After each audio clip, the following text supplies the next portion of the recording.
Ada beberapa negatif mindset yang kita sering keliru menyikapinya. Misalnya ini dari Joseph Newton, ini seorang pendeta baptis. Kata beliau, people are lonely because they build walls instead of bridges. Orang-orang merasa kesepian karena mereka lebih banyak membangun tembok daripada membangun jembatan.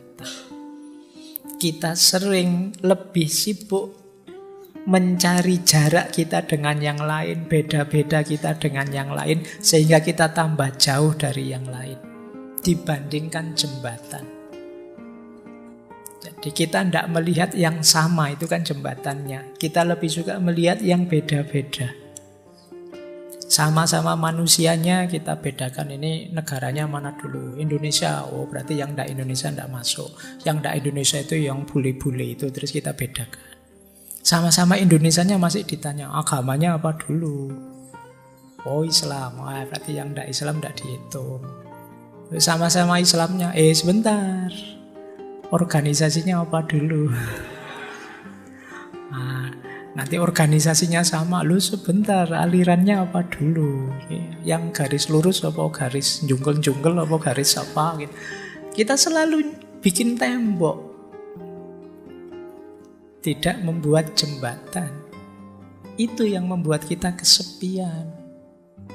Kita terus-menerus bikin tembok-tembok yang, ya saya organisasinya sama sih, tapi saya tidak seperti dia, saya begini. Dan terus akhirnya kita sendirian, benar. Ini yang bahasa saya negatif mindset. Kita lebih banyak membangun tembok daripada membangun jembatan. Setiap kali kita bikin postingan di Instagram, di Twitter, itu kita tidak sadar bikin tembok baru. Akhirnya kita kesepian sendirian. Dan ada lagi negatif mindset kedua, yaitu banyak orang yang mencari teman yang baik, yang tepat, mencari orang yang sesuai untuk dibersamai. Ini negatif mindset, karena idealnya apa? Bukan itu. Far too many people are looking for the right person instead of trying to be the right person. Caranya tidak begitu. Bukan kamu mencari teman yang tepat. Yang benar adalah jadikan dirimu teman yang tepat untuk orang lain. Jadi kita selama ini sibuk mikir siapa ya yang cocok untuk saya, kebalik. Jadikan dirimu cocok untuk siapa saja. Biar tidak keliru, karena pakai teori-teori di depan tadi mungkin teman-teman nembak ya orang lain. Oh kamu tidak cocok di temanku, kamu tidak cocok. Ya nanti temanmu balasnya, emangnya kamu cocok?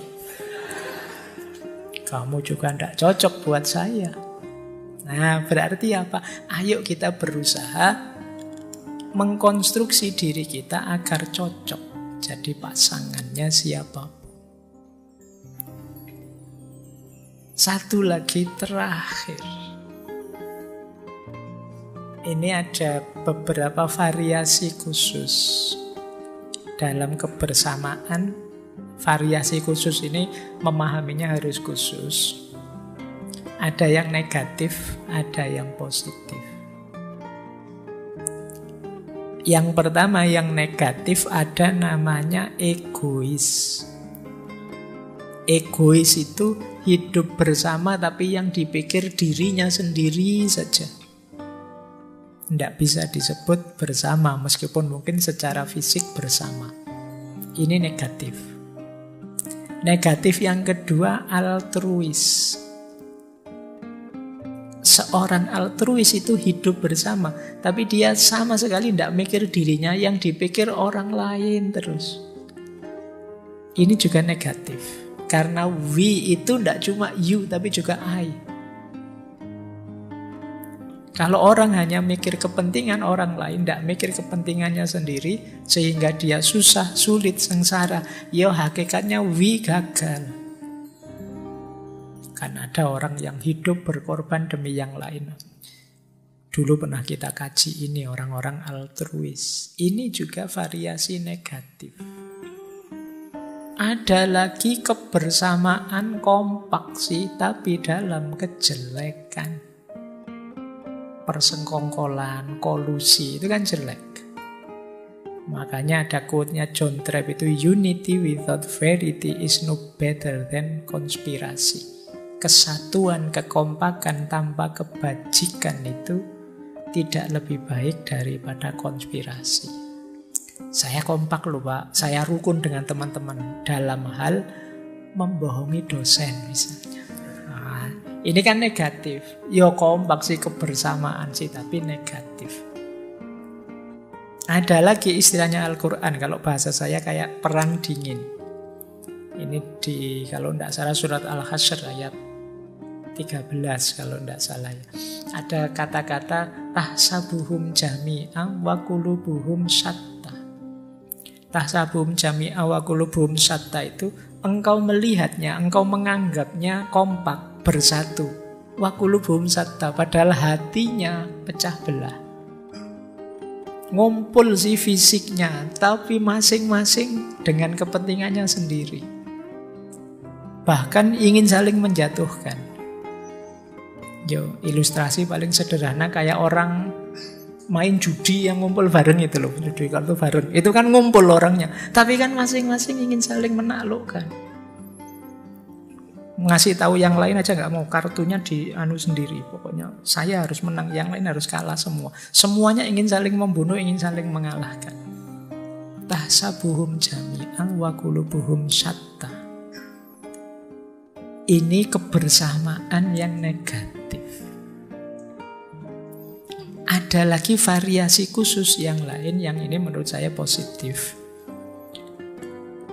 Dua-duanya saya ambil dari budaya Jawa.